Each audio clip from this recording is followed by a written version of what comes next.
Hi chess friends, this is King's Executor covering my game of the day choice of round 3 from the Chess Candidates Tournament 2013.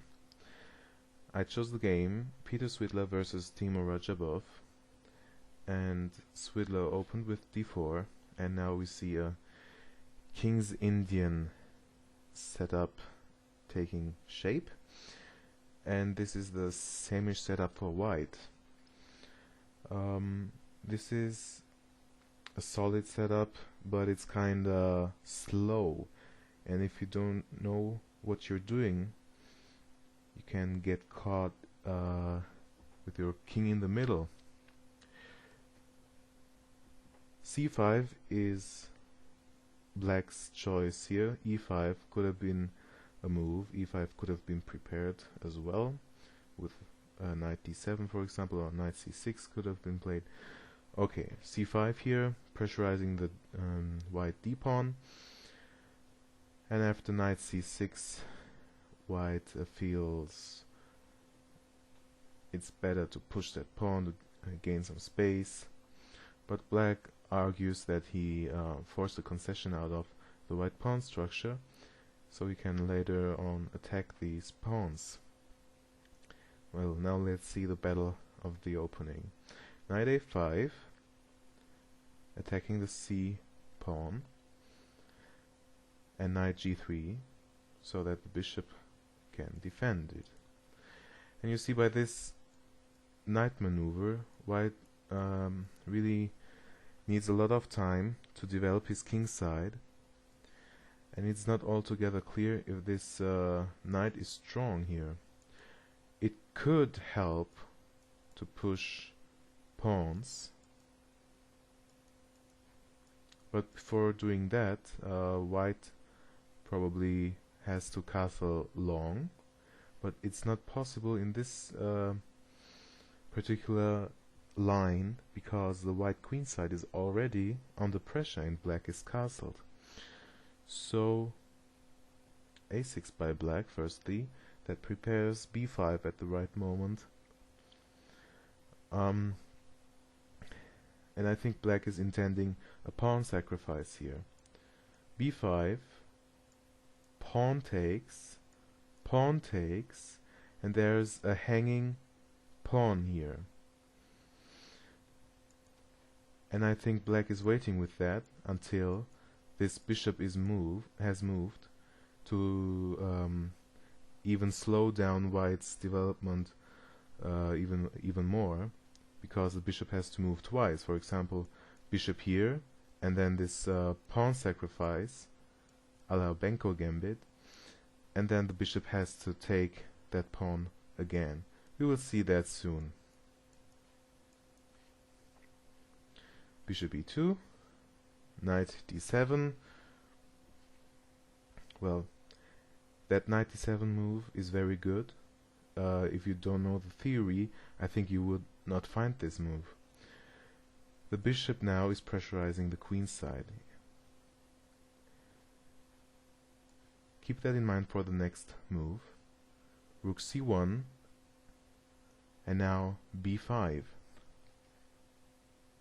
So takes, and of course white takes with the bishop, because if the knight takes, then you see that bishop now being able to grab that pawn on b2, attacking the rook on c1 then, and this is what the knight d7 move prefaced.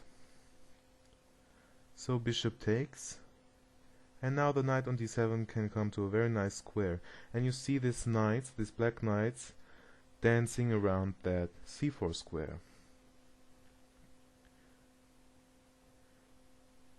Well, what can you do as white? There are, in my opinion, 2 or 3 moves here. Castles has been played by Svidler. Well, many players would be tempted to play b3 here to keep the knights out of c4. But I don't think that this is a very good choice. It's very risky because of the very nice move c4. Black is opening up the game, and he has got a lot of pressure and he's opening up the game while this white king is still stuck in the middle of the board. Now there are two moves. If pawn takes pawn, knight takes pawn, and now you see black's pieces really come to life. It's like in the Benko Gambit, white is up a queenside pawn, but I don't think that this pawn can be remained for long. And you see the defender of that pawn is indirectly attacked. The queen can come out to a5, pinning that knight, so it's a very risky position for white. Let's go back to this position. Instead of taking that pawn, if castles, then the knight comes to d3. It's like in the Benko Gambit, really. Attacking that rook, and if rook c2 to keep it, knight b4 is very strong. Well, say rook c1 to still cover that knight. Then we can take that knight off and take this pawn. Rook c2 would to keep the rook is in fact objectively a bad move. Let's go back. The rook is attacked, and of course it has only c2 as the available square, but the engine suggests that the best move is rook takes pawn, and well, I don't think this looks very nice for white. So if the human move, rook c2, would be played in such a position, then pawn takes pawn, attacking the rook again, rook b2 would be answered by the crushing knight c3, forking queen and bishop. And now taking that bishop would be followed up with such a move. You see, white is getting into trouble very fast, just because, or could get in that trouble just because of that little move b3. So instead of b3, Svidler played a more grandmaster-like move like castles here. And now black plays nicely here. Bishop g5, the bishop was attacked. Bishop d7, takes, queen e2. Until now I think both players played very decently. It's like in the Benko Gambit, black has two open rook files and a very nice bishop, and yeah. I'm not sure. Black could have gone rook b8 here. That would be probably answered by b3, kicking the knight, which then can blockade the queenside pawns, just like in the Benko Gambit. You don't want to allow these pawns to be pushed and blockade the only open files for black. But then white can play f4, and I think this is what troubled Radjabov in his mind. This is the plus side of the Semish variation now. f4 with tempo, gain of time, and now you see that f5 is a strong move because this knight is now being activated. This is not the game continuation, but you should understand this to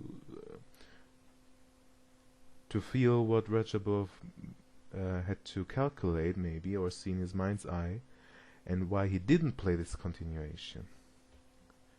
If knight g4, h3 for example, check, and knight back to f6 would be answered by e5. Would you like that position as black? I think it's intimidating. If bishop takes knight, pawn takes knight, bishop takes, and now you see knight e4 is very strong. If the king has to protect that pawn, for example, then there could be this very tricky move, knight takes f6. You see how fast black can get into trouble in this position, and if he takes that knight, that would be simply killing. Check. King e7, only move to not being checkmated soon. Check, check, and rook e7. I don't think that black can survive this position very long. This is an example line what could happen if the natural move rook b8 would have been played. So maybe this is why Radjabov chose an adventurous move like knight takes b2. The queen takes that piece, of course, and now knight d3, forking queen and rook, takes, takes. Okay, so white is up the exchange here. Radjabov took that knight, rook takes, and now rook b8. Well, I think this is troublesome for white. I think Radjabov wanted to kind of bail out to a draw here with this nice pawn formation to compensate for the exchange, but I don't think it's enough. Svidler really played this game very, very good. Queen c2, f6, bishop c1, queen a4, a3. Why a3? The bishop is protecting that pawn, and if black wants that pawn, he has to give the exchange again. So this pawn is immune now. King f7, and now a knight rerouting. Queens are exchanged, and the pawn is protected. f5, knight d2 simply, rook a4, knight c4. So you see, in such a position with this unbalanced material, the question is, can black get coordinated with his lesser material to kind of compensate him by terms of dynamics? Pawn takes pawn and rook b3. And Svidler really played so good that he didn't stand a chance to play this position. You see, Svidler plays posts his pieces into very active and attacking positions, and with every move, white is improving his position, whereas black is kinda simply waiting for his killing here. Now the king comes to c3, and the rook is freed up to get into the action. Rook d1, and now we have an exchange of pawns, and now white wins a pawn. Here. Okay, that pawn on c5 is extra,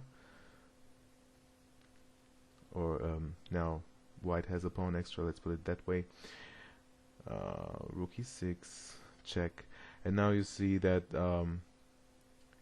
black can find nothing to win here, or to keep a draw, let's put it that way. Of course he can never win this position, and the king is pushed to the edge of the board and has to look out that he doesn't get checkmated.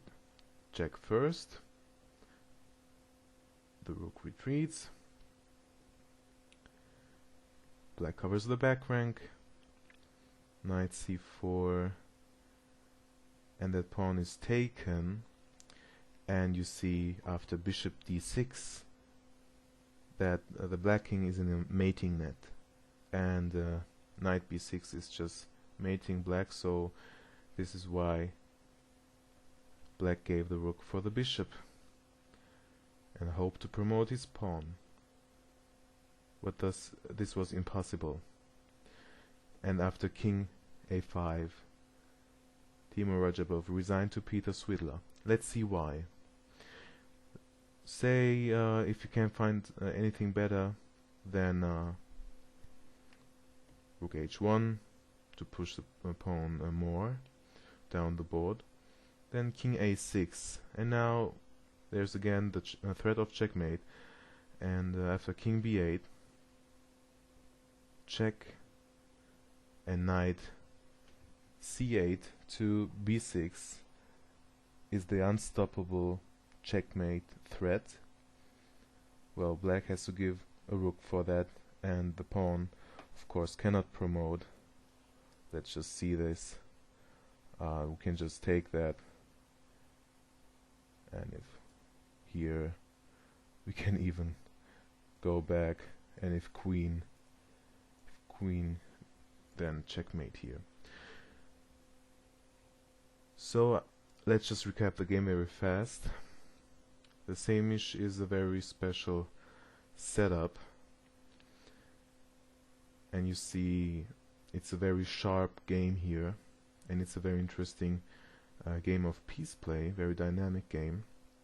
And I think with knight takes b2 and queen takes, that black is really digging his own grave.